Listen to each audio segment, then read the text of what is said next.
இவ்வளவு பெரிய அரங்கத்தை நிறைத்திருக்கும் இந்த கருஞ்சட்டைகளுக்கு மத்தியில் இந்த பதிலை சொன்னால் சரியாக இருக்கும்னு நினைக்கிறேன். எங்களுக்கு ஒருபோதும் அந்த பயம் வந்ததில்லை. ஏன் வந்ததில்லை என்றால், அண்ணன் கொளத்தூர் மணி அவர்கள் எங்களுடன் இருக்கிறார். அதுபோன்றுதான் ஒரு அரசியல் மலமாக, ஒரு சமூக மலமாக இந்த சீமான் என்கிற பார்த்தீனியம் இன்று வளர்ந்து நிற்கிறது.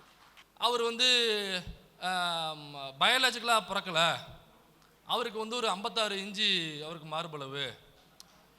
அவர் விடிய காலில் 3 மணிக்கு அந்த சுப முகூர்த்தத்தில் எழுந்திரிச்சு அப்படி தான் போய் சைன் போடுவார். அவர் ஃப்ளைட்டில் போகும்போது கூட அவர் ஃபைல்ஸை பார்த்துக்கிட்டு தான் போடுவார் அப்படின்னு சொல்லிட்டு என்ன வேணாலும் நீங்கள் கதை அடித்து விடலாம், என்ன வேணாலும் நீங்கள் கதை எழுந்து விடலாம். ஏன்னா கடவுள்னாக்கா நீங்கள் கட்டுக்கதைகளை அவிழ்த்து விடலாம், அதுக்கு கேள்வியே கிடையாது. பெரியார் பார்ப்பனியத்தை அறிவியல் வழியாக எதிர்த்தார். பெரியார் சனாதனத்தை அறிவியல் வழியாக கேள்வி கேட்டார். பெரியார் மனு தர்மத்தை அறிவியல் வழியாக கேள்வி கேட்டார். இப்போ இந்த நேரத்தில் தான் இவ்வளவு அறிவியலாக பெரியார் பேசி வச்சதுனால தான் 30 வருடம் இல்லை, 300 வருடம் இல்லை, 3000 வருடம் ஆனாலும் ராஜா உன் பருப்பு இந்த நெருப்புக்கிட்ட வேகாது. இப்படி கேள்வி கேட்குறேன்னா நீ எதையாவது கிழிச்சிட்டு அப்புறம் பெரியார் எண்ணத்தை கிழித்தாருன்னு நீ கேட்கணும். நீ சரியான நேரத்தில் ஒரு காமெடி எடுத்து கொடுத்தாப்புல, அவர் என்னத்தை கிழிச்சிருப்பாருன்னா பாட்டிலில் இருக்கிற ஸ்டிக்கரை கிழிச்சிருப்பாரு. இப்போ இலையை போட்டாச்சு, எல்லாம் உட்காந்தாச்சு, சோறு போட்டாங்க. சோத்தில் கையை வைக்கும் பொழுது அதே அந்த ராமசாமி, சந்தான ராமசாமி உடையாருடைய கையால் ஒருத்தர் ஓடி ஒரு விரவுக்கட்டை எடுத்து அங்கே உட்காந்துருந்த பட்டியல் சமூகத்தை சார்ந்த ஒரு 20-25 பேரை விரவுக்கட்டையால் அவங்க ஆட்கள்லாம் சேர்ந்து அடிக்க ஆரம்பிக்கிறாங்க. அடி விழுந்தோடனே என்ன எதுக்குன்னே தெரியாமல் அடி விழுந்தோடனே அவங்களாம் தெரிச்சு ஓடுறாங்க, உயிரை கையில் பிடிச்சி ஓடுறாங்க. ஓடும்போது விரட்டிக்கிட்டே போய் அடிக்கிறாங்க. இப்போ இதுக்கப்புறம் ஐயா என்ன பண்ணுறாருன்னா, அந்த பாதிக்கப்பட்ட 3 பேரையும் தமிழ்நாடு முழுக்க மேடைகள் போட்டு மேடைகளில் ஏற்றி அவங்கள வாக்குமூலம் கொடுக்க வைக்கிறாரு மக்கள் மத்தியில். என்ன நடந்ததுன்னு நீங்களே சொல்லுங்கன்றாரு. அவங்க இது மாதிரி அது மாதிரி நடந்ததுங்க, சவுக்கால் அடித்தாங்க, சாப்பிட போனால் விரட்டி விட்டாங்க, அப்புறம் வந்தாங்க அடித்தாங்க. இதெல்லாம் பூரா 3 பேரும் வாக்குமூலம் தமிழ்நாடு முழுக்க மேடை போட்டு வாக்குமூலமாக அவர்கள் சொல்லுகிறார்கள் மக்கள் மத்தியில். அப்போ எதுவாக இருந்தாலும் டீனாக்கா ஒரு மூங்கி குச்சி இருக்கும், இங்கே ஊற்றுவாங்க. இன்னைக்கு நம்ம அங்கே சிரட்டையை வச்சு, ஏதாவது சிரட்டைனாக்கா கொட்டாங்குச்சின்னு சொல்லுவாங்கல்ல, அதை வச்சு நம்ம குடிச்சுக்கணும். இந்த நிலைமை தான் 37 வரை அங்கே அப்படி தான் இருந்துச்சு. 1937 எடுத்த போராட்டம் இன்னைக்கு எங்கே நிற்குதுனாக்கா, சோறு சாப்பிட வந்தவங்களை அவ்வளோ அசிங்கப்படுத்தின இல்லை, இன்னைக்கு பல ஆயிரக்கணக்கான பல லட்சக்கணக்கான மக்களுக்கு உணவளிக்கக்கூடிய பொருளாதாரத்தில் அந்த குடும்பம் நகர்ந்திருக்கு. அப்போ இத்தனை வருடங்கள் அந்த போராட்டம் செஞ்சிருக்கு. அந்த போராட்டத்தினுடைய விளைவு இன்னைக்கு இங்கே நின்றுருக்கு. இவ்வளோ பெரிய கிழிசலை பெரியார் பண்ணியிருக்காரு, நீ என்ன கிழிச்சன்னு நான் கேட்குறேன். நூல் எங்கே இருந்தாலுமே பிரச்சனை தான், அதனால் பார்த்தோம்னா அதை அறுத்து போட்டுடணும், சிக்கல் அளவில். அது கரிகாலன் பேசின ஸ்பீடை பார்த்தாக்கா எங்கள் கூட ஒரே வண்டியில் தான் வந்தோம். எங்களுக்கே தெரியாமல் எத்தனை லிட்டர் பெட்ரோல் எடுத்து வந்தோன்னு எனக்கு தெரியல. வண்டியை தேடி பார்க்கணும் எத்தனை லிட்டர் பெட்ரோல் எடுத்து வந்தேன் என்னங்கிறத. இந்த பெரியார் எனும் பெருநெருப்பு என்கிற இந்த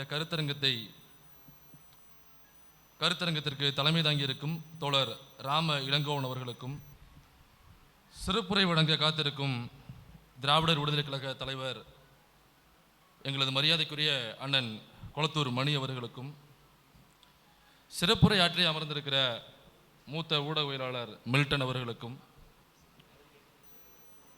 கடுமையான உரையாற்றி அமர்ந்திருக்கிற கரிகாலன் அவர்களுக்கும், சீமானை சிதைத்து அமைந்திருக்கிற மனோஜ் அவர்களுக்கும், அடுத்ததாக பல டேட்டாக்களை உங்களுக்காக தருவதற்காக புள்ளி ஊரடங்களும் காத்திருக்கும் டேட்டா டைகர் இந்திரகுமார் தேரடி அவர்களுக்கும் எல்லோரையும் வணங்கி என்னுடைய உரையை ஆரம்பிக்கிறேன். என்னுடைய அறிவாசான் தந்தை பெரியார் அவர்களுக்கு என்னுடைய நன்றி தெரிவித்துக் கொண்டு,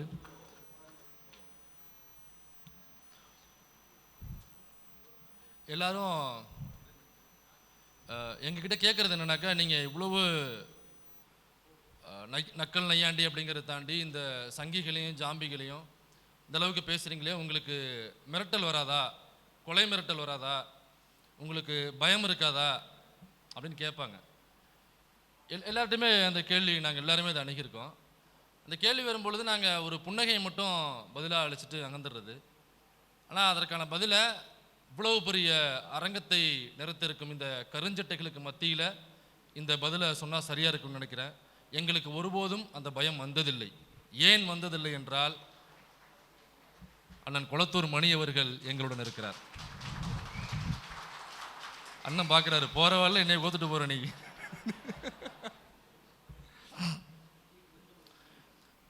கரிகாலன் பேசும்பொழுது ரொம்ப ஆக்ரோஷமாக சீமானை பேசும்பொழுது ஒரு வார்த்தை சொன்னாப்புல, சோத்தில் அவன் உப்பு போட்டு திங்கிறானா இல்லையா அப்படின்னு ஒரு வார்த்தை விட்டார். எனக்கு அதில் இன்னமும் ஒருபடி மேலே போய் இன்னும் ஒரு சந்தேகம், அவன் சோத்தை தான் திங்கிறானா இல்லையாங்கிறதே எனக்கு சந்தேகம். சோறை தின்னாதான் அதில் உப்பு போடுறாப்லையா இல்லையாங்கிற டவுட்டுக்குள்ளே நம்ம போக முடியும். நீ சோத்தை தான் திங்கிறியா இல்லையாங்கிறதே எனக்கு முதல் கட்ட சந்தேகம். இந்த பெரியார் எனும் பெருநெருப்பு அப்படிங்கிற கருத்தரங்கம், இது எங்களுடைய 4வது கருத்தரங்கம்னு நினைக்கிறேன். இந்த பெரியார் எனும் பெருநெருப்பு அப்படிங்கிற தலைப்பிலேயே தமிழ்நாடு முழுக்க 100 கருத்தரங்கள் போடுவது என்கிற திட்டத்தோடு நாங்கள் துவங்கி பயணிச்சுக்கிட்டு இருக்கோம். வேறு வேறு மாவட்டங்களில் வேறு வேறு பகுதிகளில் அமைப்புகள் வச்சுருக்கிறவங்க கருத்தரங்கம் நடத்தணும் அப்படின்னா நீங்கள் அணுக வேண்டிய முகவரி மனோஜ், கரிகாலன், இந்திரகுமார், மில்டனு, நான். ஸோ இந்த கருத்தரங்கத்தை நாங்கள் 100 கருத்தரங்கமாக நடத்த வேண்டும் என்கிற உத்வேகத்தை எங்களுக்குள் செலுத்திய எங்களது அண்ணன் சீமான் அவர்களுக்கு நான் என்னுடைய நன்றியை நான் தெரிவித்துக் கொள்கிறேன். ஏன்னா இல்லைன்னு வச்சுங்களேன், நாங்கள் சும்மா யூடியூப்லேயே பேசிக்கிட்டு அங்கேயே உட்காந்துருப்போம். நாங்கள் ஆன்லைனில் என்ன வருதோ அதுக்கு ரிப்ளை பண்ணிவிட்டு யூடியூப்பில் பேசிட்டு உட்காந்துருப்போம். எங்களை களத்தை நோக்கி இழுத்த நான் சீமான் அவர்களுக்கு நம்ம நன்றி தெரிவிக்கணும்ல. இல்லைனாக்கா கரிகாலன் இவ்வளவு மக்களுக்கு மத்தியில், கரிகாலன், இந்திரகுமாருக்கு நிறைய மீட்டிங் போவாப்புல, ஆனால் எங்களுக்கு அந்த வாய்ப்பு கிடைக்காதுல்ல. அதனால் எங்களுக்கு இந்த வாய்ப்பை ஏற்படுத்தி கொடுத்த நான் சீமானுக்கு நன்றியை தெரிவித்துக் கொள்கிறோம். இன்னமும் நீங்கள் நிறைய அவதூறுகளை பரப்ப வேண்டும். அப்போ தான் 100 மேடைங்கிறத நாங்கள் 1000 மேடையாக மாற்ற முடியும். இவ்வளோ பெரிய கூட்டத்திலலாம் திரட்டிருக்க முடியுமா? இவ்வளோ பெரிய இந்த மண்டபத்தை கருஞ்சட்டைகளை நிறைச்சி வச்சிருக்கு. இந்த கருஞ்சட்டைகளை பார்க்கும்பொழுது உண்மையிலேயே ஒரு திமிரு வருது. வாடா போட்டு பார்த்துருவோம் அப்படின்னு சொன்னாப்புல இல்லை, 1000 பேருக்கு 500ன்னு சொன்னாப்புல இல்லை. சும்மா எக்ஸாம்பிள் சொல்கிறேன், நம்ம இப்படி பண்ண போகிறது இல்லை. ஏன்னா பெரியார் அந்த வன்முறை வழியை ஒருபோதும் கையில் எடுத்ததில்லை. அதனால் நாமளும் அதில் கையில் எடுக்கிறது இல்லை. இருந்தாலும் நினைவூட்டுறேன், பெரியார் அதெல்லாம் சொல்லிட்டு போயிருக்காரு அப்படிங்கிறதுக்காக. இந்த எதிர்ச்சொல்னு நம்மெல்லாம் புத்தகத்தில் படிச்சிருப்போம். இல்லைக்கா மேடு அப்படின்னா கீழே, பள்ளம் மேடு, கீழே மேலே அப்படின்னு எதிர்ச்சொல் சொல்லுவோம் இல்லைங்களா. இப்போ இந்த எதிர்ச்சொல் அப்படிங்கிறது, இப்போ நன்மை அப்படின்னா நம்ம என்ன சொல்லுவோம்? யாரோ சீமான்னு சொல்கிறீங்க. நன்மைனா தீமை, நல்லவர் அப்படின்னா கெட்டவர். இது 1 மார்க்கு டிக்கு போட்டு 1 மார்க் வாங்குறதுக்கு இந்த ஆன்சர் கரெக்டு. ஆனால் அரசியல் தளத்தில், செயல்பாட்டு தளத்தில் நல்லவர் அப்படின்னா அதற்கு எதிர்ச்சொல் மிக நல்லவராக இருக்க வேண்டும். நல்லது அப்படின்னா மிக நல்லது அப்படின்னு தான் அது எதிர்ச்சொல்லாக இருக்கணும். அப்படி இல்லைனாக்கா நம்ம களம் தவறாக இருக்கிறது அப்படின்னு அர்த்தம். அப்போ உணவு அப்படின்னா நம்ம என்ன சொல்லுவோம்? உணவுன்னா பக்கத்தில் மலம்னு எழுத முடியாதுல்ல. ஆனால் மலமும் சில விலங்குகளுக்கு உணவு தானே இல்லைங்களா? மலமும் சில விலங்குகளுக்கு உணவு. அப்போ அதுவும் உணவு லிஸ்ட்டில் தானே வருது. அப்படின்னு உணவுக்கு பக்கத்தில் மலத்தை கொண்டாந்து நம்ம ஒரே தட்டில் வைக்க முடியாதுல்ல. அதுபோன்று தான் ஒரு அரசியல் மலமாக, ஒரு சமூக மலமாக இந்த சீமான் என்கிற பார்த்தீனியம் இன்று வளர்ந்து நிற்கிறது. நம்ம கம்பாரிசனுக்காக கூட அந்த மலத்தை கொண்டு வந்து உணவு கூட கம்பேர் பண்ணக்கூடாது. உணவுங்கிறது அது நல்லது. அப்போ மிக நல்லது எதுவோ அதைத்தான் நம்ம கம்பாரிசனை கொண்டு வரணும். இவர் இவ்வளோ வேலை செய்கிறாரு அப்படின்னாக்கா அதற்கு எதிராக உள்ளவர் அதை விட அதிகமாக மக்களுக்கு நல்லது செஞ்சு அவர் அதற்கு எதிராக வரணுமே தவிர ஒரு உணவு கூட கொண்டு போய் ஒரு மலத்தை நம்ம கம்பேர் பண்ணக்கூடாது. ஆனால் இந்த மாதிரியான மலங்கள் இருக்குல்ல, அது ஏதோ இந்த சீமான் அப்படிங்கிற இந்த அற்ப பிறவி இருக்கு இல்லைங்களா, இதுகிட்ட தான் இந்த எறாவே இந்த வரலாறு இங்கே தான் தொடங்குதுனாக்கா இல்லை. இதற்கு முன்னாடி இதே போன்ற மலங்கள் இந்த சமூகத்தில் இருந்து கொண்டு தான் இருந்தது.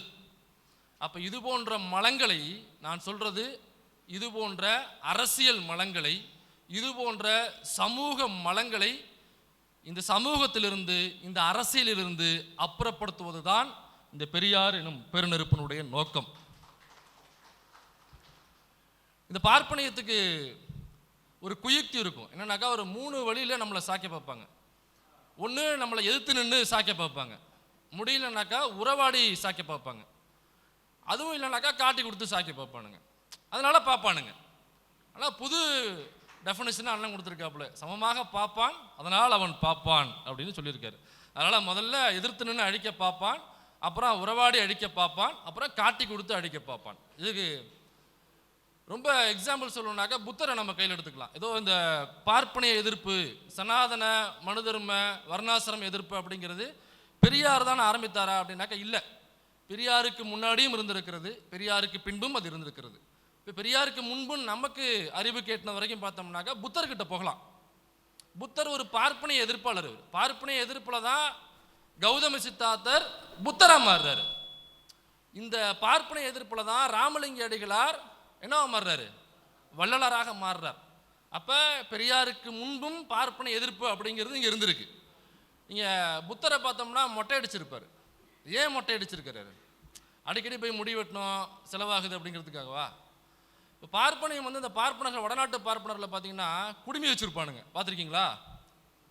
முடி வச்சுருந்தாலும் முடிக்கு மீறி இத்தனோண்டு ஒரு 10 முடியை வந்து குடுமி மாதிரி நீட்டி விட்டுருப்பானுங்க, அல்லது மொட்டை அடித்து குடுமி மட்டும் டைன் ஆடிட்டு இருக்கும். நான் சொன்னது அவருடைய முடி பின்னாடி குடுமி ஆடிக்கிட்டு இருக்கும்.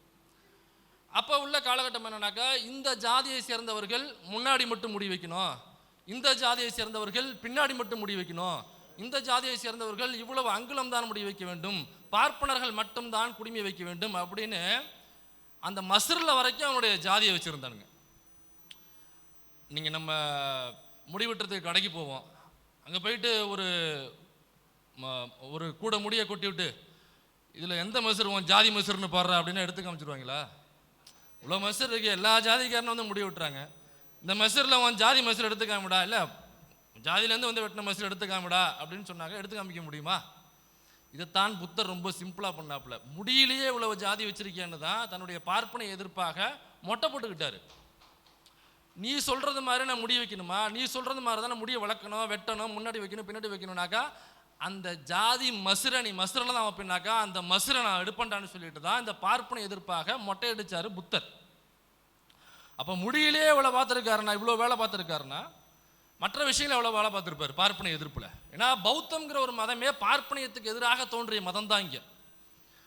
அது இந்தியா மட்டும் இல்லாமல் உலக நாடுகள், பல நாடுகளில் பௌத்தம் இருக்குது. ஆட்சி புரிகிறவர்கள் அந்த பௌத்தத்தை ஃபாலோ பண்ணுற நாடுகள் பல நாடுகள் இருக்குது. சைனா இருக்குது, பக்கத்தில் ஸ்ரீலங்கா இருக்குது, இன்னும் போனீங்கன்னாக்க நிறைய நாடு, இந்தோனேஷியா, தாய்லாந்தெல்லாம் போனீங்கன்னா பௌத்தத்தை ஃபாலோ பண்ணுகிற பல பேர் இருப்பாங்க. அங்கே அதிகமான எண்ணிக்கையில் அங்கே வாழ்வாங்க.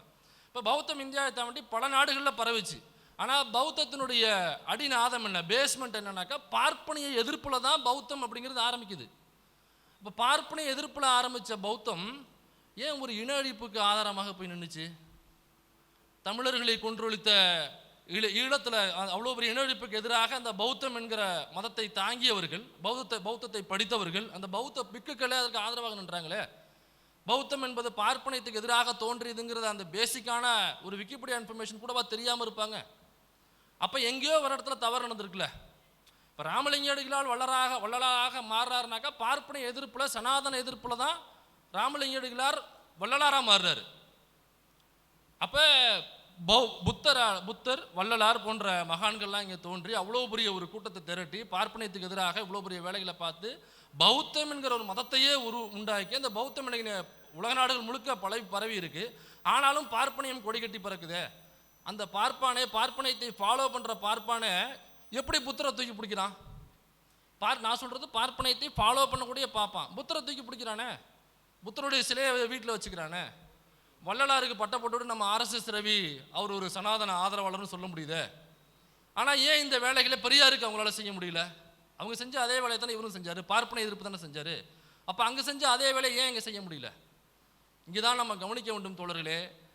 பௌத்தத்தை ஃபாலோ பண்ண புத்தர் அவர் பார்ப்பனியத்தை எதிர்க்கும் வழியை கையாண்டது மெய்யியல் வழியாக அதை கையாண்டார்.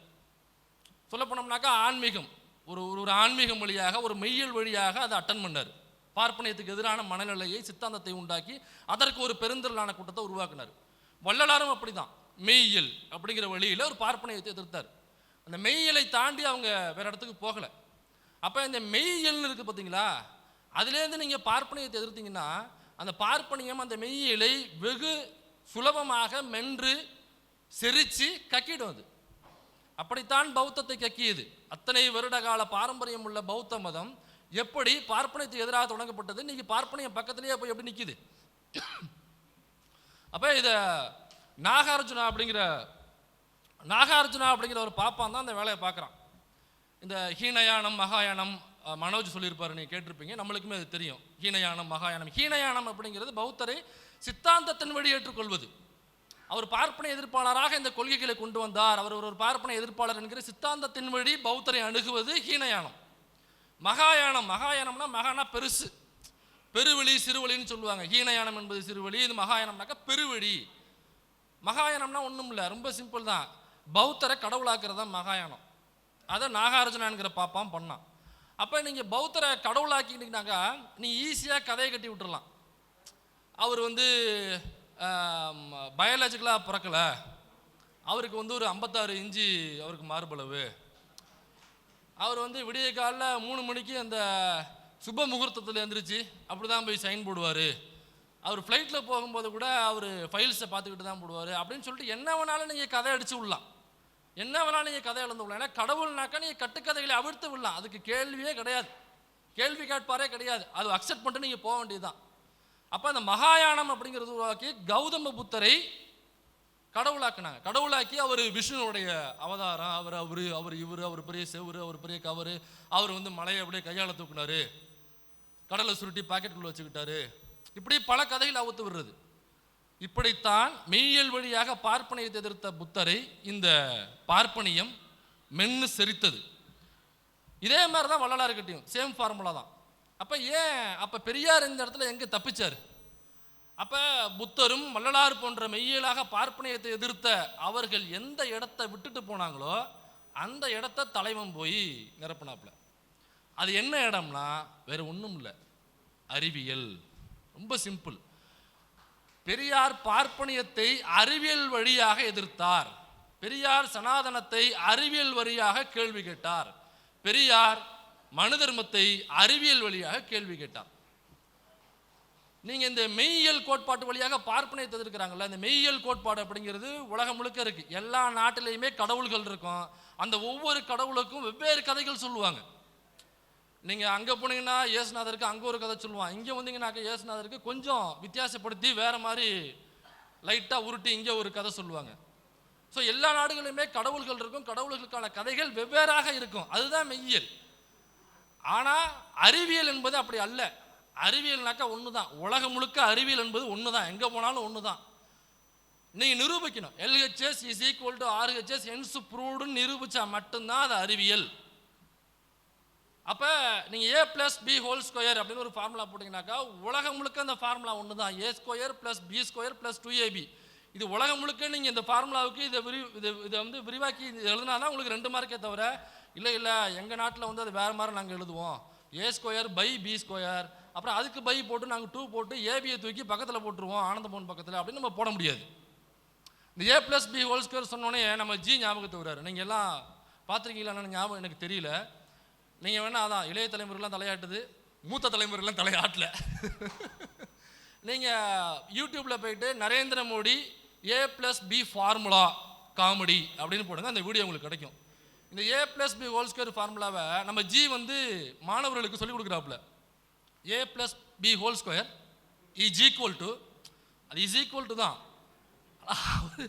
அவர் வடக்கிருந்து பேசுகிறவங்க is equal to A² + B² அப்படின்ட்டு இந்த A+B² A² ஒரு ஸ்கொயரு ப்ளஸ் இந்த B² ரெண்டுத்துக்கு காமன் ப்ளஸ் B² சொல்லிடுறாப்புல. அப்புறம் கேள்வி கேட்குறாங்க, அந்த +2AB எப்படிங்க வந்துச்சுன்னு. தட் இஸ் எக்ஸ்ட்ரா 2AB அப்படிங்கிறாரு. That is extra 2AB. ஏன்னா அவருக்கு அறிவியல் தெரியாது, அதனால அவருக்கு அறிவியல் தெரியாது, அவர்கள் மெய்யியல் வழி உருட்டு போவர்கள். அதனால A+B² கேட்டு மாட்டிக்கிட்டாப்புல அவர்.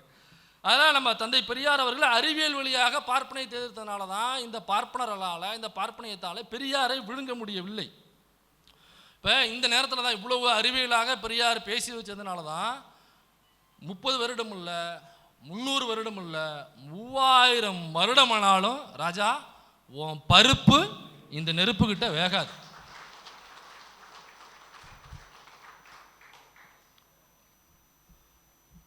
இப்படி இருக்கும் பொழுதே நம்ம அண்ணா என்ன பேசுகிறாப்புன்னா, அதாவது மீனவர் சமூகத்தில் வீட்டில் பிறந்த பெண் இருக்குல்ல, அவங்க வந்து ஒரு உழவர் குடியில் கல்யாணம் பண்ணி கொடுக்கக்கூடாது அப்படின்னு இந்த லூசு பேசுது. என்னப்பா அப்படின்னா, மீனவர் குடியில் பிறந்த பொண்ணுக்கு மீன் வலை எப்படி செய்கிறதுன்னு தெரியும், மீன் எப்படி பிடிக்கிறதுன்னு செய்யும், அது எப்படி பிடிக்கிறதுன்னு தெரியும், அதே மாதிரி மீன் எப்படி சமைக்கிறதுன்னு தெரியுமே தவிர உழவர் கூடியில் எப்படி நாற்று நடுறது, எப்படி களை எடுக்கிறது, எப்படி அறுப்பறுக்கிறது, எப்படி அடிக்கிறது, எப்படி தூத்துறது, எப்படி மூட்டை கட்டுறது, எப்படி கொண்டு வீட்டுக்கு சேர்க்கறது, எப்போ தண்ணி வைக்கணும், எப்போ மடமாற்றணும், எப்போ யூரியா கொடுக்கணும், யூரியா கொடுக்கும்போது தண்ணி இருக்கணுமா வேண்டாமா, இந்த மாதிரியான தகவல்கள் மீனவர் குடியில் பிறந்த பொண்ணுக்கு தெரியாது. அதனால் அங்கே எத்தனை மணிக்கு வயலுக்கு டீ காப்பி கொண்டு போகணும், எத்தனை மணிக்கு பச்சனை கொண்டு போகணும், எத்தனை மணிக்கு சோறு கொண்டு போகணுங்கிறது அவங்களுக்கு தெரியாது. கடலுக்கு போகணாக்கா எத்தனை மணிக்கு வருவாங்க, அவங்களுக்கு எப்போ சாப்பாடு கொண்டு போகணும் அல்லது எப்போ போய் ரிசீவ் பண்ண போகணுங்கிறதுனா அவங்களுக்கு தெரிஞ்சிருக்கும். இதே மாதிரி ஒரு குயவர் குடியில் பிறந்த ஒரு பொண்ணுக்கு பானை செய்ய தெரியும், பானையில் மீன் குழம்பு வைக்க தெரியும். அந்த பொண்ணை கொண்டு போய் நீ மீனவர் குடியில் பிறந்த ஒரு பையன் குயவர் குடியில் பிறந்த ஒரு பொண்ணை கல்யாணம் பண்ணிட்டாக்கா அங்கே போய் அவங்களுடைய கல்ச்சருக்கு, பண்பாடுக்கு, அவங்களுடைய பழக்க வழக்கத்துக்கு இந்த பொண்ணு செட் ஆக மாட்டாங்க. அதனால் குடிகளுக்குள்ளேயே தான் நம்ம கல்யாணம் பண்ண வேண்டாம் அப்படின்னு இவ்வளவு அறிவியல் பேசுகிற 2023 அந்த பைத்தியம் பேசுனுச்சுன்னு நினைக்கிறேன், 2021 நினைக்கிறேன். அதனால் குடிகளுக்குள்ளேயே கல்யாணம் பண்ணணும் அப்படின்னு பேசுகிற இந்த பைத்தியம் இருக்குது பாருங்க. நான் கேட்குறேன், ஒன்றும் இல்லை, இப்போ விவசாயம் எப்படி பண்ணுறது அப்படிங்கிறது நீங்கள் யூடியூப்பில் பார்த்தாக்க தெரியும், தெரியாதவங்களுக்கு சொல்கிறேன். சரி, இப்போ ஒரு குயவர் குடியில் பிறந்த பொண்ணு வந்து உழவர் குடியில் கல்யாணம் பண்ணோம்னாக்கா அப்போ என்ன பண்ணணும், அதுக்காக 7 யூனிவர்சிட்டியில் போயிட்டு ஒரு 7 வருஷம் படித்து உழவர் குடியில் கல்யாணம் பண்ணுவது எப்படி, அங்கு பண்பாடுகளை கற்றுக்கொள்வது எப்படி அப்படின்னு ஒரு PhD வாங்கிட்டு வர முடியும். எல்லாருமே வந்து கலப்பு திருமணங்கள் பண்ணுறாங்க. ஒவ்வொரு சாதிகளுக்கு இடையில், ஒவ்வொரு மதங்களுக்கு இடையில் எவ்வளவோ நடந்திருக்கு. அண்ணனே அவ்வளோ திருமணம் நடத்தி வச்சிருப்பாரு, பிரச்சனைகள் அண்ணன் சந்திச்சிருப்பாரு. இப்போ அவங்களாம் நான் கெட்டு போயிட்டாங்களா என்ன? அப்போ இந்த பைத்தியம் வந்து என்ன கேட்குதுன்னா, பெரியார் எண்ணத்தை கிழித்தார் அப்படின்னு கேட்குது. பெரியார் எண்ணத்தை கிழித்தார். சரிடா, நீ இதை கேட்குறிய, இதை கேட்குற நீ இந்த சமூகத்துக்கு எண்ணத்தை கிழிச்சேன்னு நான் கேட்குறேன். இப்படி கேள்வி கேட்குறேன்னா நீ எதையாவது கிழிச்சிட்டு அப்புறம் வந்து பெரியார் எண்ணத்தை கிழித்தாருன்னு நீ கேட்கணும். நீ சரியான நேரத்தில் ஒரு காமெடி எடுத்து கொடுத்தாப்புல, அதான் அவர் என்னத்தை கிழிச்சிருப்பாருன்னா பாட்டிலில் இருக்கிற ஸ்டிக்கரை கிழிச்சிருப்பாரு. இது கிழிச்சது அவ்வளவுதானே. இன்னைக்கு புலிகளுடைய பெயரை சொல்லி, தலைவர் பிரபாகரனுடைய பெயரை சொல்லி ஒரு வசதியான ஒரு வாழ்க்கையை வாழ்ந்துகிட்டு இருக்கு. அங்கே போர் உச்சக்கட்டத்தில் இருக்கும் பொழுது நீ மதுரையில் ரூம் போட்டு உச்சக்கட்டத்தில் இருந்தாங்கிறது அந்த அம்மா, பாதிக்கப்பட்ட அம்மா சொல்லுது. இந்த அம்மா சொல்கிறாங்க, விஜயலட்சுமி அம்மா சொல்கிறாங்க, நீதிமன்றம் காரி காரி துப்புது. நாம யாரும் சொல்லலைங்க, நாம யாரும், நீதிமன்றமே சொல்லிருச்சு. இளந்திரையன்கிற நீதிபதி நீ காரி காரி துப்புறாப்புல, இவனெல்லாம் எப்படா வெளில நடமாட விட்டுருக்கீங்க, அவனை பார்த்தாலே ஆளை, ஏங்க இது கேஸே தேவையில்லை, ஆளை 5 நிமிஷம் பார்த்தா நானே சொல்லிடுவேன், இவங்க முகரையை பார்த்தாலே தெரியுது. ஐய அந்த 3 வயசு குழந்தைய பிடுங்க அவன்கிட்ட, அவனை பார்த்தாலே தெரியுதுங்க, குழந்தையெல்லாம் கையில் கொடுக்காதீங்க அவன்கிட்ட. அவன் ஆள் முகரையை பார்த்தால ஒரு வன்மம் பிடிச்சவங்க, அந்த அகத்தில் தெரியுது முகத்தில் தெரியும்னு ஒரு பழமொழி சொல்லுவாங்க இல்லை, அந்த மாதிரி இதெல்லாம் முகரக்கட்டையை பார்த்தாலே நான் தீர்ப்பு எழுதிடுவேன். இல்லை, எனக்கு எவிடன்ஸ்லாம் தேவையே இல்லை, இது அன்னைக்கு வந்தனையான்னு தீர்ப்பு எழுதிட்டேன், இது விசாரணை சும்மா போயிட்டு இருக்கு அப்படிங்கிற மாதிரி இளந்திரன் அவர்கள் சொல்றாப்புல. ஏங்க இது இந்த குற்றச்சாட்டில் அந்த அம்மாவோட FIR முழுக்க உண்மைன்னு அவர் சொல்லியிருக்காப்புல. ஆல்ரெடி 50% தீர்ப்பு எழுதுன மாதிரியான ஒரு விசாரணை முடிவை சொல்லியிருக்காப்புல. இந்த லூஸ் வந்து என்ன கேட்குதுன்னா, பெரியார் எண்ணத்தை கிழித்தார் அப்படின்னு கேட்குது. சரி, பல பேரும் இந்த கேள்வி கேட்டவுடனே ஆமாம் பெரியார் என்ன செஞ்சார்னு அவரை ஃபாலோ பண்ணுற நபர்களுக்கோ அல்லது இளைய தலைமுறையில் பெரியாரை பற்றி தெரியாத நபர்களுக்கோ தெரிஞ்சிருக்க வாய்ப்பு இல்லையா? சும்மா ஒரே ஒரு சம்பவம் மட்டும் நான் சொல்கிறேன். 1933 ராஜகோபாலாச்சாரி அவர்கள் முதலாக அவர் முதலமைச்சராக பதவியேற்கிறார். அவங்களுக்கு மட்டும் அதெல்லாம் எப்படி அமைதுன்னே தெரியல. ஏன்னா நம்ம ஆளுக ஒரு MLA-வாக ஜெயிக்கணும்னாலுமே அவங்க அந்த எலெக்ஷன் டேட் அறிவிச்சதுலேருந்து அவங்க எல்லார் வீட்டுக்கு போகணும், பார்க்கணும், கும்பிடணும், கையெடுத்து கும்பிடணும், அப்பா அம்மா ஓட்டு போட்டுருங்க, இதை பண்ணுறோம் அதை பண்ணுறோன்னு வாக்குறுதிகள் கொடுக்கணும், வெயிலில் நின்று போராத வெயிலில் கேம்பெயின் பண்ணணும், யார் அழைச்சிட்டு வந்து ஓட்டு கேட்டாக்கா ஓட்டு விழுகணும்னு சொல்லி ஒரு எலெக்ஷன் கேம்பெயின் நடத்தணும். இதெல்லாம் நடத்தி தான் நம்ம ஆளுக ஒரு MLA சீட்டு ஜெயிக்கிறது இவ்வளோ வேலைகள் பார்ப்பாங்க. ஆனால் அந்த நூலை போட்டுக்கிட்டு வந்துட்டு இந்த ஆள் எலெக்ஷனே நிற்கலை, மக்கள்கிட்ட கையெடுத்து கும்பிட்டு அம்மா சாமியை ஓட்டு போடுங்கன்னு கேட்கறது கிடையாது. அப்போ பார்ப்பனர் என்கிற ஒரே காரணத்தினால முதலமைச்சருங்க சாதாரண விஷயம் இல்லை. ஒரு முதலமைச்சர் ஆகிறது எவ்வளவு கனவுகள் இருக்கும், எவ்வளவு உழைப்புகள் இருக்கணும், மக்கள் மத்தியில் செல்வாக்கு இருக்கணும்ல. நீங்கள் நெஞ்ச நிமித்திக்கிட்டு போய் எனக்கு அம்மா நான் உங்களுக்கு செஞ்சுருக்கேன் ஓட்டு போடுங்கன்னு கேட்குற தைரியம் இருக்கணும்ல. எடப்பாடியார் மாரி நம்ம தவழ்ந்து போய் கேட்க முடியாதுல்ல. அப்போ நீங்கள் மக்களுக்கு ஏதாவது செஞ்சுருந்தாக்கா நெஞ்சு நிமித்திட்டு போய் ஓட்டு கேட்கலாம். அப்போ உங்களுக்கே தெரியுது, இந்த பார்ப்பனர் சமூகத்தில் பிறந்த ராஜகோபாலாச்சாரிக்கு தெரிஞ்சிருக்கு, நான் இந்த மக்களுக்கு எதிரானவன். நான் ஓட்டு கேட்டு இந்த மக்கள்கிட்ட போனாக்கா அந்த மக்கள் என்னை செருப்பால் அடித்து விரட்டுவாங்க, உனக்கு என்னடா இங்கே வேலைன்னு கேட்பாங்க என்று ராஜகோபாலாச்சாரிக்கு தெரிஞ்சிருக்கு, என்று இந்த பார்ப்பனர் சமூகத்தை சேர்ந்தவங்களுக்கு தெரிஞ்சிருக்கு. அதனால தான் அந்த சமூகத்தில் பிறந்தவங்க எந்த எலெக்ஷன்லையும் நிற்காம இன்னைக்கு ஃபினான்ஸ் மினிஸ்டராக இருக்காங்க. அதே சமூகத்தில் பிறந்தவங்க இன்னைக்கு ஃபாரின் அஃபேர்ஸ் மினிஸ்டராக இருக்காங்க. அதே சமூகத்தில் பிறந்த ராஜகோபாலாச்சாரி 1933 முதலமைச்சரானார். ஆனால் இன்னைக்கு அந்த ரூல் கிடையாது. அன்னைக்கு ஆளுநரே முதலமைச்சரை நியமிக்கலாம் என்கிற ரூல்ஸ்லாம் நிறைய இருந்துச்சு. அப்போ 1933 ராஜகோபாலாச்சாரி முதலாக அவர் முதலமைச்சராகிறார். அவர் முதலமைச்சராகும்போது இருந்த அமைச்சரவை 10 பேர் கொண்ட அமைச்சரவை. இந்த 10 பேர் கொண்ட அமைச்சரவையில் 4 பார்ப்பனர்கள் அந்த அமைச்சரவையில் இருக்காங்க. பாக்கி 6 பேர் தான் பார்ப்பனர் அல்லாத நம்மாளுக. இப்போ இந்த லூசுகிட்ட நான் கேட்குறேன், இத்தனை எம்எல்ஏ வச்சு கொடுத்துருக்கீங்களே, இந்த சமூகத்தை கொடுத்தியா, அந்த சமூகத்துக்கு கொடுத்தியா, இவர்களுக்கு கொடுத்தியா அப்படின்னு சொல்லிட்டு ப்ரெஸ் மீட்டில் கத்துறான்ல. 1930 அப்படி சொல்கிற அவன் என்ன சொல்கிறான்னா, ராஜாஜி மூதறிஞர் ராஜாஜி எவ்வளோ பெரிய எளிமையானவர் தெரியுமா அப்படின்னு ஒரு மீட்டிங்கில் பேசுகிறான். இதே ராஜகோபாலாச்சாரி தான் 10 அமைச்சரவை கொண்ட அமைச்சரவையில் 4 அமைச்சர்கள் தன்னுடைய சொந்த சாதியை சேர்ந்த பார்ப்பனர் சமூகத்துக்கு ஒதுக்குறாப்புல. பாக்கி 6 சீட்டு தான் நம்ம ஆளுக. எப்போ? 1937. சரி, 1937 இந்த நிலைமை. இன்னைக்கு 2024. இன்றைய அமைச்சரவையில் 25. பாருங்க, இதோட ஸ்கூலில் படிக்கும்போது 24 எழுதிட்டு போக முடியலைங்களா, அப்படியே வந்துடுது. இன்னைக்கு 2025. இன்றைய அமைச்சரவையில் ஒரு பார்ப்பனர் கூட கிடையாது. இன்றைய சட்டமன்றத்தில் திமுக சார்பாக எந்த பார்ப்பனரும் கிடையாது, ஒட்டுமொத்தமாகவே இல்லைன்னு நினைக்கிறேன். இப்போ 0 பார்ப்பனர் எம்எல்ஏவை கொண்ட ஒரு முக்கியமான சட்டசபை. அப்போ இதை நம்ம அடையிறதுக்கு எத்தனை வருஷம் ஆயிருக்கு? 1937 2022 வரைக்கும் நம்ம ட்ராவல் பண்ணி வர வேண்டியதாக இருக்குது. இத்தனை வருடம் இந்த மாற்றத்துக்கு தேவைப்பட்டது. அப்போ ராஜாஜி அவர்கள், ராஜகோபாலாச்சாரி 10 அமைச்சரவையில் 4 பேர் பாப்பான போடுறாப்புல. அந்த 4 பேரில் டிஎஸ்எஸ் ராஜன் ஒரு பாப்பான்.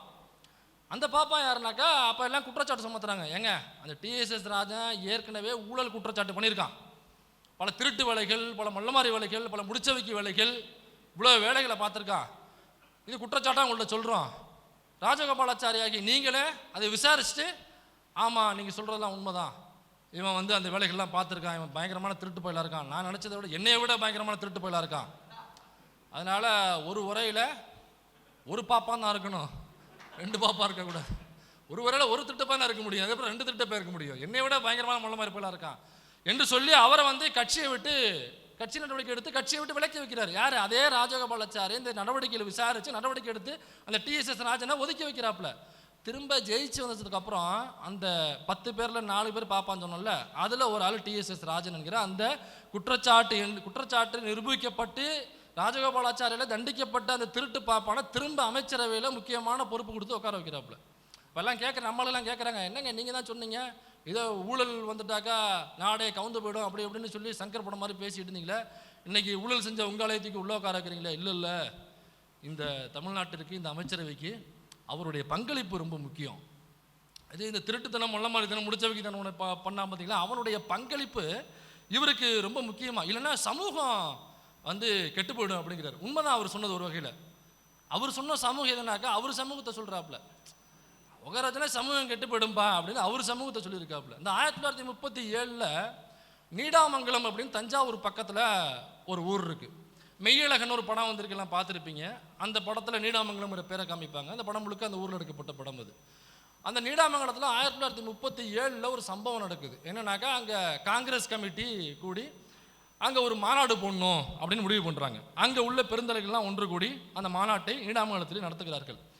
அந்த காங்கிரஸ் கமிட்டியில் அப்போ தமிழ்நாடு காங்கிரஸ் கமிட்டியில் இருந்த முக்கியமான அந்த தஞ்சை ஜில்லாவை சேர்ந்த டிகேபி சந்தான ராமசாமி உடையார் அப்படிங்கிற ஒரு பெருங்கை. இது பெருங்கைனாக்கா கட்சியில் மட்டும் இல்லை, அந்த மன்னார்குடின்னு அங்கேருந்து ஒரு 12-13 கிலோமீட்டர் இருக்கும் மன்னார்குடி. அந்த மன்னார்குடியிலேருந்து நீடாமங்கலத்துலேருந்து இந்த போட்டு போனாக்கா வலங்கைமான் வரைக்கும் கிட்டத்தட்ட கும்பகோணம் வரைக்கும் உள்ள ஒட்டுமொத்த நிலங்களும் அந்த ராமசாமி உடையாருக்கு சொந்தம், சந்தான ராமசாமி உடையாருக்கு சொந்தம். அவ்வளோ பெரிய பணக்காரர் தான் சந்தான ராமசாமி உடையார். அவர் அந்த கட்சியில் பெரிய கை.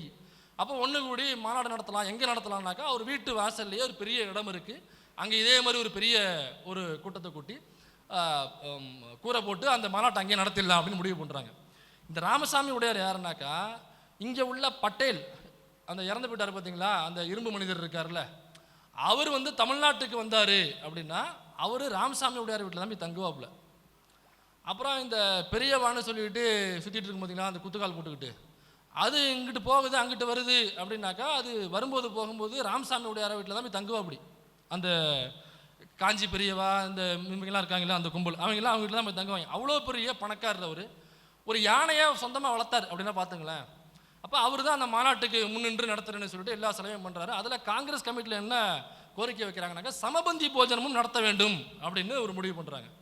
ஓகே நடத்திடலாமே அப்படின்னு சொல்லி ஒரு நாள் அந்த நிகழ்ச்சி நடக்கிறது 28/12/1937.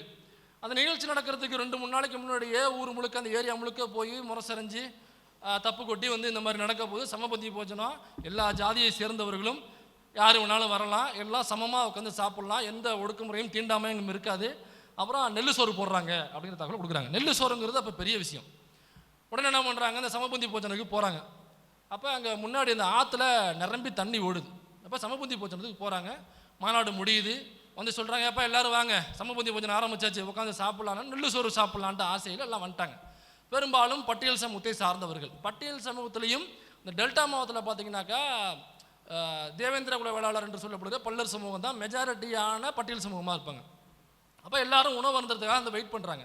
இப்போ இலையை போட்டாச்சு, எல்லாம் உட்காந்தாச்சு, சோறு போட்டாங்க. சோத்தில் கையை வைக்கும் பொழுது அதே அந்த ராமசாமி சந்தான ராமசாமி உடையாருடைய கையால் ஒருத்தர் ஓடி வந்து ஒரு விரவுக்கட்டை எடுத்து அங்கே உட்காந்துருந்த பட்டியல் சமூகத்தை சார்ந்த ஒரு 20-25 பேரை விரவுக்கட்டையெல்லாம் அவங்க ஆட்கள்லாம் சேர்ந்து அடிக்க ஆரம்பிக்கிறாங்க. அடி விழுந்தோடனே என்ன இதுக்குன்னே தெரியாமல் அடி விழுந்தோடனே அவங்களாம் தெரிச்சு ஓடுறாங்க, உயிரை கையில் பிடிச்சி ஓடுறாங்க. ஓடும்போது விரட்டிக்கிட்டே போய் அடிக்கிறாங்க. அதாவது எப்படின்னாக்கா இந்த காட்டுத்தனமாக அடிக்கிறதும்பாங்கள்ல அந்த மாதிரி அடித்து விரட்டுறாங்க. போனவங்க அங்கே ஆற்றுல ஃபுல்லாக தண்ணி போகுது, அதில் விழுந்து நீச்சல் அடித்து போகிறாங்க. பல பேர் அந்த ஆற்றோடய போகிறாங்கன்னு வைங்களேன். அதில் 20-25 பேர் இப்படி அடித்து விரட்டினோடனே அங்கே உள்ள மொத்த கூட்டமும் கலைஞ்சு ஓடி இருக்கு. நெல் சோறு சாப்பிட்றதுக்காக வந்த மக்கள் அவ்வளவு பேரும் ஆயிரக்கணக்கான மக்கள் விரண்டு ஓடுறாங்க. அதில் இப்போ என்னன்னாக்கா இந்த மாதிரி வந்துட்டாங்க, வந்து தீட்டாயிருச்சு அப்படின்னு உடையாருக்கு செய்தி போகுது. இப்போ உடையார் என்ன பண்ணுறாருனாக்கா கையாளுகளை கூப்பிட்டு தண்டரா போட்டு யார் யாருன்னு பாடுறா அப்படிங்கிறாரு. இப்போ அங்கே உள்ள ஊர் முழுக்க உள்ள இடங்கள்லாம் போய் தண்டரா போடுறாங்க.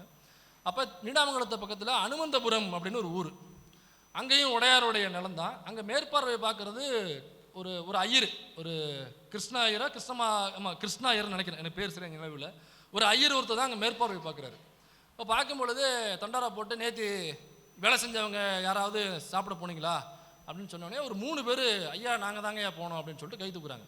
இந்த கை தூக்கிய 3 பேர் யாருனாக்கா ஒன்று தேவசகாயம், இன்னொருத்தர் ரத்தினம், இன்னொருத்தர் ஆறுமுகம் அப்படிங்கிற 3 தோழர்கள் வந்து ஆமாங்க நாங்கள் தான் ஐயா போனோங்கய்யா, இந்த மாதிரி முரசரைஞ்சு கூப்பிட்டாங்க, சமபந்தி போச்சனா யார் வேணாலும் வரலான்னாங்க, சரி நெல் சோறு சாப்பிட்லாமே ஐயாவே கூப்பிட்றாங்களே அப்படின்னு நாங்கள் போனோங்க.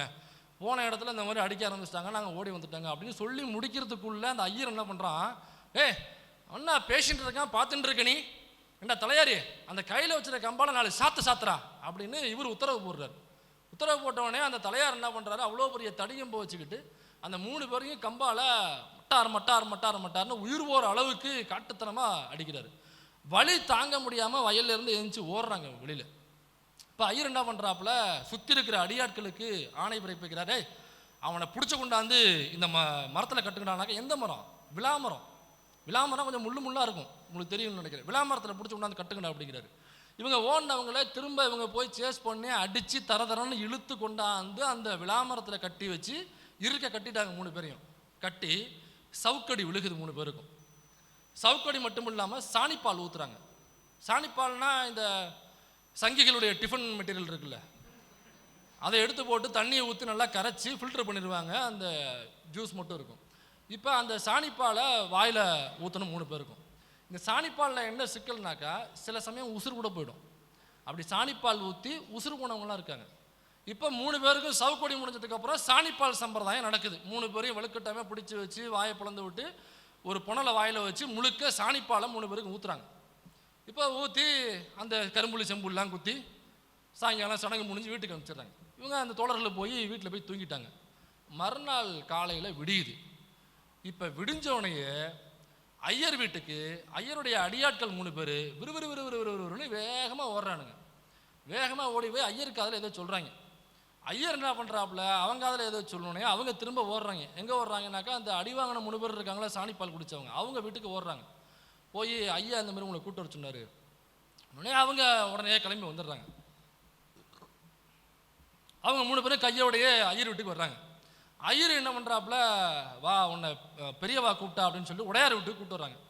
உடையார் பின்னாடி உள்ள ஒரு வாழைத்தோப்புக்கு அவங்க எல்லாரையும் கூப்பிட்டு போய் அங்கே போனோம்னாக்கா அங்கே ஒரு 4-5 அடியாட்கள் இடைநிலை சமூகத்தை சார்ந்தவங்க இருக்காங்க.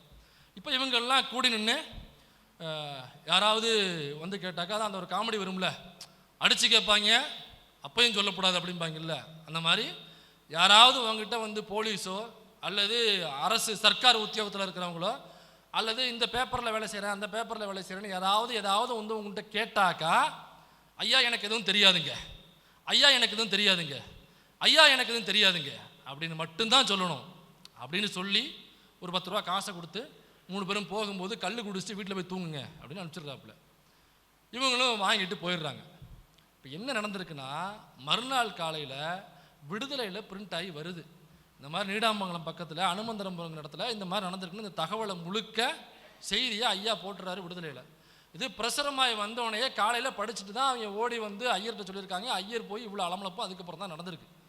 அப்போ இவ்வளவு நடந்ததுக்கப்புறம் இவங்களை கூப்பிட்டு மிரட்டியிருக்காங்க அப்படிங்கிற தகவல் அங்கே உள்ள நீடாமங்கலத்தில் உள்ள ஆறுமுகம் அப்படிங்கிற தோழர் அவருக்கு காதுக்கு போகுது. ஐயா இந்த மாதிரி 3 பேரும் கூப்பிட்டு மிரட்டிட்டாங்க விடுதலையை பார்த்துட்டு அப்படின்னு சொன்னோடனே அவர் யோசிக்கிறாரு. யோசிச்சுட்டு ஐயாவுக்கு தகவலை கொடுக்குறாரு. ஐயா இந்த மாதிரி கூப்பிட்டு மிரட்டிட்டாங்க அவங்கள, அதனால் அவங்க பாவம் அந்த மிரட்டலுக்கு வந்து அடிபணிஞ்சு போயிடுவாங்க, இந்த சம்பவம் நடக்காத மாதிரியே ஆக்கிடுவாங்க அவங்க சமூகத்தில் அப்படின்னு சொன்னோடனே ஐயா என்ன சொல்கிறாருன்னா, ஆறுமுகம் தோழர்கிட்ட நீங்கள் அந்த 3 பேரையும் அப்படியே வண்டி ஏற்றி எங்கள் வீட்டுக்கு அனுப்பிச்சிருக்கிறாரு. ஆறுமுகம் தோழர் நைட்டாக போய் அந்த 3 பேர்கிட்டையும் பேசி கொண்டு வந்து ஈரோட்டுக்கு பஸ் ஏற்றி ஐயா வீட்டுக்கு அனுப்பிச்சிட்டாப்புல. இப்போ வந்தோடனே என்ன நடக்குதுன்னா, ஐயா வந்து மறுபடியும் எழுதுறாரு, இந்த மாதிரி 3 பேருக்கு இது நடந்திருக்கு அப்படின்னோடனே தினமணி களத்தில் குதிக்கிறாப்புல. களத்தில் குதிச்சு அப்படி ஒன்று நடக்கவே இல்லை, பெரியார் பொய் சொல்லுகிறார், வதந்தியை பரப்புகிறார் ஈவேரா அப்படின்னு அவன் எழுத ஆரம்பிக்கிறான். இப்போ எழுத ஆரம்பிச்சோன்னே என்னன்னாக்கா 3 பேரையும் நிற்க வச்சு ஃபோட்டோ எடுத்து ஐயா வந்து பாதிக்கப்பட்ட 3 நபர்கள் இவர்கள் தான் அப்படின்னு அந்த மொட்டை அடித்த தலையோட, அதாவது மொட்டைனாக்கா ப்ராப்பர் மொட்டையாக இருக்குது, கண்ணாமலான் இருக்கும், அந்த மொட்டையோட ஒரு ஃபோட்டோவை பிடிச்சி போட்டு விடுதலையில் போட்டு இவர்கள் தான் பாதிக்கப்பட்டார்கள்னு ஃபோட்டோவோட போட்டாப்புல. இப்போ அவங்களுக்கு அல்லு கலங்கி போச்சு. இப்போ இதை எப்படி டேக்கிள் பண்ணுறது, எப்படி இது அணுகிறதுங்கிறத பயம் வந்துருச்சு அவங்களுக்கு. இப்போ இதுக்கப்புறம் ஐயா என்ன பண்ணுறாருன்னா, அந்த பாதிக்கப்பட்ட 3 பேரையும் தமிழ்நாடு முழுக்க மேடைகள் போட்டு மேடைகளில் ஏற்றி அவங்கள வாக்குமூலம் கொடுக்க வைக்கிறாரு மக்கள் மத்தியில். என்ன நடந்ததுன்னு நீங்களே சொல்லுங்கன்றாரு. அவங்க இது மாதிரி நடந்தது, அது மாதிரி நடந்ததுங்க, சவுக்கால் அடித்தாங்க, சாப்பிட போனால் விரட்டி விட்டாங்க, அப்புறம் வந்தாங்க அடித்தாங்க, இதெல்லாம் பூரா 3 பேரும் வாக்குமூலம் தமிழ்நாடு முழுக்க மேடை போட்டு வாக்குமூலமாக அவர்கள் சொல்லுகிறார்கள் மக்கள் மத்தியில். இப்போ இது கேஸாக மாறுது. கேஸாக மாறினோடனே ஐயாவுக்கு என்ன கோபம்னா, இவ்வளோ பெரிய பிரச்சனை நடந்திருக்கு, தமிழ்நாடு முழுக்க நான் அதை தூக்கிட்டு தெரிஞ்சுக்கிட்டு இருக்கேன், சட்டமன்றத்தில் ஒருத்தவங்க கூட வாய் திறக்க மாட்டேங்கிறானே, இந்த ஆயுதராவடத்தோட அமைச்சர் உள்ளே உட்காந்துருக்காரு, அவருமே வாய் திறக்க மாட்டேங்கிறாரே அப்படின்னா, அந்த ஆயுதராவடத்தோட நிலைமைச்சர் தான் பற்றி காங்கிரஸ்காரரு அவர் என்ன பண்ணியிருக்காருன்னா, அமைச்சர் ஆனதுக்கு அப்புறம் மதுரை மீனாட்சி அம்மன் கோயிலுக்கு போயிருக்காரு. அவர் அமைச்சர்ன்ட்டு போறாப்புல. நீங்கள் அமைச்சர் தான் ஓய், ஆனால் சூத்திரவாள் ஓய், நீங்கள் படிக்கு வெளியில் தான் போய் நிற்கணும்னு சொல்லிட்டு கோயிலுக்குள்ளவே விடலை. அவரை படிக்கு வெளியில் நிற்க வச்சு அவருக்கு பிரசாதங்கள் கொடுக்கும் பொழுது அவர் வெளியில் ப்ரெஸ்ஸில் வந்து சொல்கிறாப்புல, நான் ஒரு ஆயுதராட சமூகத்தை சார்ந்தவன், என்ன தான் அமைச்சராகவே ஆனாலும் பாருங்கள் இந்த பார்ப்பனர்கள் இப்படி பண்ணுறாங்க பாருங்கள் அப்படின்னு ஒரு ப்ரெஸ் மீட்டு கொடுத்துட்டாப்புல. இந்த ஆயுதராட நலத்துறை அமைச்சர் அன்னைக்கு சட்டமன்றத்தில் வேற 3 பேருக்கு நடக்கும் பொழுது அவர் என்ன சொல்கிறாருன்னா, அப்படி ஒன்று நடக்கவே இல்லைங்க, அட என்னங்க நீங்கள் வேற, அப்படிலாம் எதுவும் நீடாமல் நடக்கலையே, அவர் ஈவேரா அதை பொய் சொல்கிறாப்பில்லைங்க, அப்படி எதுவும் தமிழ்நாட்டில் நடக்கவே இல்லைங்க அப்படிங்கிறாரு. ஐயா மறுபடியும் கோபமாகி ஒரு மீட்டிங்கை போட்டு திரும்ப இதை பற்றி சட்டமன்றத்தில் ஏன் பேச மாட்டேங்கிறீங்கன்னு சொல்லிட்டு ரொம்ப கோபமாக பேசுகிறாரு. அப்போ உள்ளே இருந்த ஐயா ரட்டமலை சீனிவாசன் அவர்கள் காதுக்கு இது போய் அவர் உள்ள கேள்வி எழுப்பி அதுக்கப்புறம் உள்ள டிபேட் ஆகுது. ஆனால் ராஜகோபாலாச்சாரி கடைசி வரைக்கும் அப்படி ஒன்று நடக்கவே இல்லை, அது பொய்யான செய்தி, அது வதந்தியான செய்தி அப்படின்னு சொல்லிட்டு அவர் இது ஏற்றுக்கவே இல்லை. ஆனால் கடைசியில் அவர் கேள்வி எழுப்பினது ஐயா ரட்டமலை சீனிவாசன் அவர்கள். அப்புறம் இது கேஸ் ஆகுது, கேஸ் போகுது, கேஸ் நடத்த காசு இல்லாமல் ஐயா வசூல் பண்ணி கேஸ் நடத்துகிறாரு. அப்புறம் ஏடி பன்னீர்செல்வம் அவர்கள் உள்ளே வராப்புல. கேஸினுடைய முடிவு என்ன ஆகும் என்பது ஐயாவுக்கு முன்னாடியே தெரிஞ்சிருக்கு. இது தீர்ப்பு நம்ம பக்கம் வராது அப்படிங்கிறது ஐயாவுக்கு நல்லா தெரிஞ்சிருக்கு. ஏன் தெரிஞ்சிருக்குனாக்கா அந்த பார்ப்பன லாபி உள்ளே இறங்கிருச்சு அப்படின்னாக்கா தீர்ப்பு எழுதக்கூடிய இடத்துல யார் இருப்பாங்க நமக்கு தெரியும்ல. அப்போ என்னவாக தீர்ப்பு வருங்கிறது அவர் தெரிஞ்சிருக்கு. ஆனால் இந்த தீர்ப்பு எனக்கு ஆதரவாக வரும் என்ற நம்பிக்கையில் நான் அந்த வழக்கை நடத்தவில்லை. இதனுடைய தாக்கம் மக்கள்கிட்ட போய் சேரணும், இங்கே என்ன நடந்திருக்குங்கிறத மக்கள்கிட்ட போய் சேர்க்கணும். இதன் மூலமாக அந்த ஏரியாவில் அந்த ஜாதிய வன்கொடுமை நடக்கக்கூடாது. ஒருவேளை நடந்தால் இந்த ஈவேரா அங்கே இருப்பான், அந்த பெரியார் வருவான், நான் ஊர் முழுக்க கொண்டு போய் உடையாரோ யாராக இருந்தாலும், எவ்வளவு பெரிய பணக்காரனாக இருந்தாலும், எவ்வளவு அதிகாரத்தின் உச்சாணி கொம்பில் உட்கார்ந்துருந்தாலும் இந்த பெரியார் ஈவே ராமசாமி வருவான், உன்னைய கொண்டு போய் ஊர் ஊரா நாரடிப்பேன், பாதிக்கப்பட்டவங்களை கூட்டு கொண்டு போய் மக்கள் மத்தியில் நிப்பாட்டுவேன், உன் ஜாதிய வன்கொடுமையை கிழிச்சு நார் தொங்க விடுவேன் என்பதை எல்லோருக்கும் தெரிய வேண்டும் என்பதற்காக கொண்டு போறேன்னு சொன்னார் அவர். அப்போ அதே மாதிரி தீர்ப்பு மாற்றி வருது. சரி, இந்த கதை தீர்ப்பு மாற்றி வந்துருச்சு.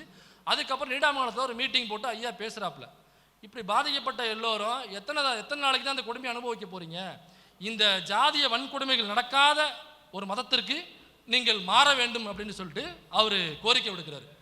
கோரிக்கை விடுத்ததுக்கு அப்புறம் அதே நீடாமங்கலத்தில் அவ்வளவு ஜாதிய வன்கொடுமைகள் நடந்த அதே நீடாமங்கலத்தில் அதற்கு முன்பு வரை எப்படி திரும்ப இருந்துச்சு, அங்கே உள்ள கடைகள் எல்லாம் டீ கடை இருக்கும், சாப்பாட்டு கடை இருக்கும். ஆனால் பார்ப்பனர் அல்லாதவர்கள் போனால் வெளியில் காசு வைக்கணும், உள்ளே விட மாட்டான், அதை தீட்டு கழித்து உள்ளே எடுத்து போடுவான். ஏன்னா அங்கே இருந்த கடைகள் எல்லாமே பாப்பா மட்டும்தான் கடை வச்சுருந்தான், அவன் மட்டும்தான் வைக்க வேண்டும் என்று இருந்தது.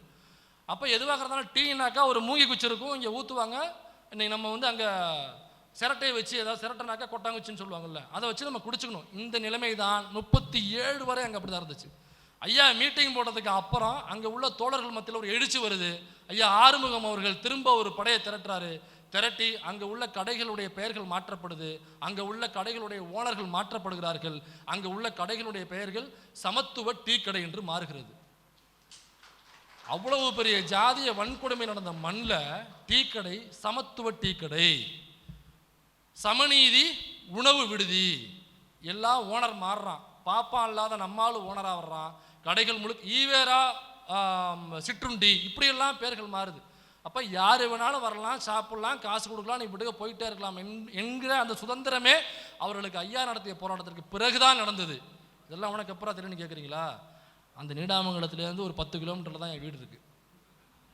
அந்த 10 கிலோமீட்டர் தான் என் வீடு இருக்குது. அன்றைக்கி சிரட்டையில் இந்த டீ குடிச்சதில் எங்கள் தாத்தனும் ஒருத்தனாக இருப்பான். அந்த சிரட்டையில் டீ குடிச்சதில் எங்கள் தாத்தனுடைய அப்பனா கூட அங்கே ஒருத்தர் வந்துருப்பான், என் சித்தப்பன் குடிச்சிருப்பான், என் பெரியப்பன் குடிச்சிருப்பான். அவ்வளோ ஜாதிய வன்கொடுமைகளையும் எங்கள் அப்பனோ என்னுடைய தாத்தனோ என்னுடைய பாட்டனோ அங்கே உள்ள அந்த பார்ப்பன தீண்டாமைகளுக்கு ஆட்பட்டிருப்பான். அப்போ நான் தானே பேசி ஆகணும்.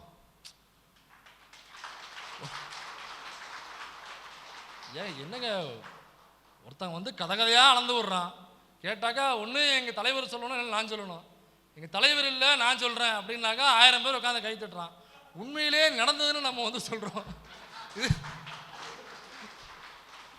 அப்போ இதில் அந்த தோழர்கள் தேவசகாயம், ஆறுமுகம், அப்புறம் ரத்னம்ங்கிற 3 தோழர்கள் இருக்காங்க இல்லைங்களா. என்ன பண்ணுறாரு, தேவசகாயம் அப்படிங்கிற தோழர் திரும்ப ஊருக்கு அனுப்பிச்சிடுறாரு. வழக்கு முடிஞ்சோடனே நான் போகிறேன்னு சொல்கிறாங்க, அனுப்பிச்சி வச்சிடறாரு. அது வரைக்கும் ஐயா கூடவே வச்சுக்கிறாரு.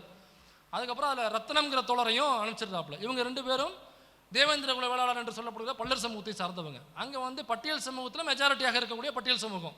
ஸோ ஒரு ஜாதி கட்டு இருக்கும். அதனால் அவங்கள ஊருக்கு போகிறேன்னு சொல்கிறாங்க. சரி நீங்கள் போங்க, பிரச்சனைனாக்கா சொல்லுங்கன்னு சொல்லி அனுப்பிச்சி வச்சிடறாரு. ஆனால் அந்த ஆறுமுகம் என்கிற தோழரை அவர் அனுப்பலை. அவர் கூடவே தன்னுடைய சொந்த பையனாக கூடவே வச்சு வளர்த்தார். ஏன் அவரை மட்டும் விடவில்லைன்னா, அவர் பட்டியல் சமூகத்தில் பறையர் சமூகமோ பல்லர் சமூகமோ கிடையாது. அவர் அந்த பட்டியல் சமூகத்தில் உள்ள பல்லர்களுக்கும் தேவேந்திர வேளாளர்களுக்கும் மட்டுமே முடிவெட்டக்கூடிய சமூகத்தை சார்ந்தவர். அப்போ அதில் பட்டியல் சமூகத்திலையும் மைனாரிட்டியாக இருக்கக்கூடிய ஒரு சமூகம். ஊருக்கு ஒரு குடும்பம் இருக்கும், அதிகபட்சமாக அவ்வளோதான் இருப்பாங்க. அப்போ ஒரு ஜாதியாக அதிக எண்ணிக்கையில் இருக்கக்கூடிய பல்லர் சமூகத்துக்கே இவ்வளவு ஜாதிய ஒடுக்குமுறைகள் நடக்குது, காணாப்பணமாக ஆக்கக்கூடிய அளவுக்கு அங்கே ஜாதிய வன்கொடுமை தலைவிரிச்சு ஆடுதுனாக்கா, அந்த பட்டியல் சமூகத்திலையும் மைனாரிட்டியாக ஒரு குடும்பம் 2 குடும்பம் இருக்கிறவனை கொண்டு போய் அங்கே ஊருக்குள்ளே விட்டோம்னாக்கா அவனுக்கு என்ன பாதுகாப்பு இருக்கும்? அதனால் நீங்கள் கூடவே இரு, அங்கே போனாக்கா அவனுக்கு பாதுகாப்பு இல்லைன்னு தான் கூடவே வச்சுக்கிறாப்புல. அவர் 3ஆம் வகுப்பு வரை படித்தவர். அப்போ பிரிட்டிஷ் பீரியடில் 1941 நினைக்கிறேன், 41 43 சரியாக தெரியல. அப்போ ஐயாவுடைய ரெக்கமெண்டேஷனில் அவர் 3ஆம் வகுப்பு படித்ததை வைத்து காவல்துறையில் ஒரு கான்ஸ்டபிள் வேலை, ஒரு அரசாங்க உத்தியோக வேலை அவர் வாங்கி தர்றாரு.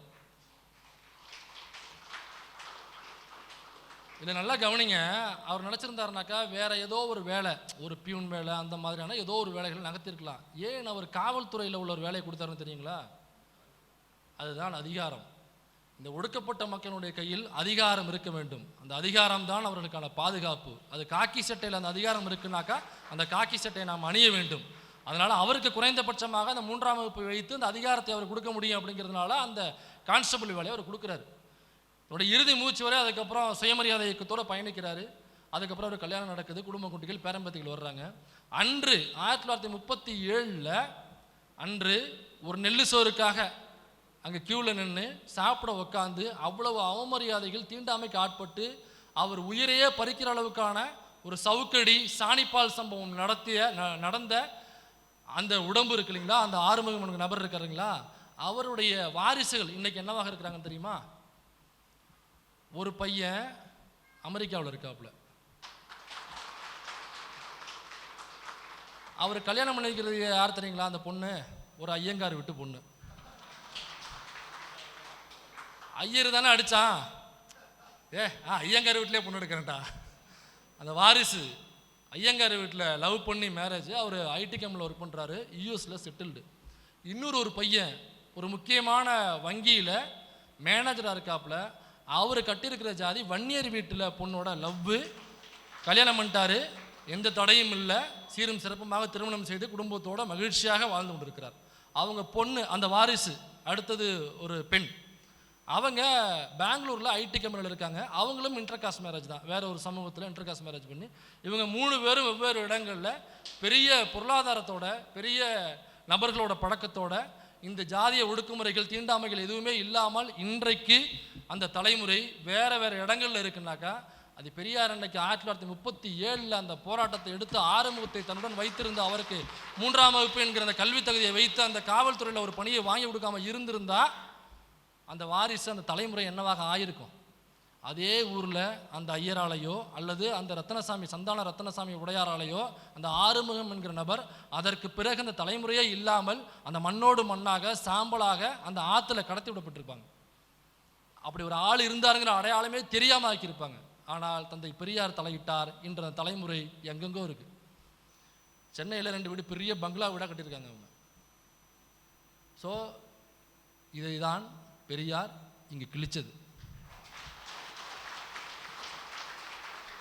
1937 எடுத்த போராட்டம் இன்னைக்கு எங்கே வந்து நிற்குதுனாக்கா, சோறு சாப்பிட வந்தவங்களை அவ்வளோ அசிங்கப்படுத்தின இல்லை, இன்னைக்கு பல ஆயிரக்கணக்கான பல லட்சக்கணக்கான மக்களுக்கு உணவளிக்கக்கூடிய பொருளாதாரத்தில் அந்த குடும்பம் நகர்ந்திருக்கு. அப்போ இத்தனை வருடங்கள் அந்த போராட்டம் செஞ்சிருக்கு. அந்த போராட்டத்தினுடைய விளைவு இன்னைக்கு இங்கே வந்து நின்றுருக்கு.